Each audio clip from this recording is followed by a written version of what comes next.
Уважаемые дамы и господа, сегодняшний день, безусловно, запомнится вам как начало нового этапа в профессиональной деятельности.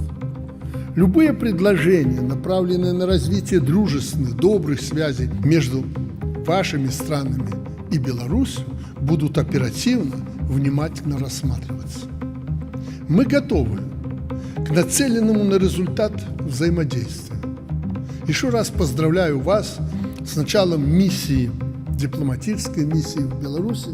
Желаю вам здоровья и успехов. Успехи, конечно же, зависят не только от вас, но и от нас. Но мы свой путь пройдем всегда достойно. Успехов вам в добрый путь!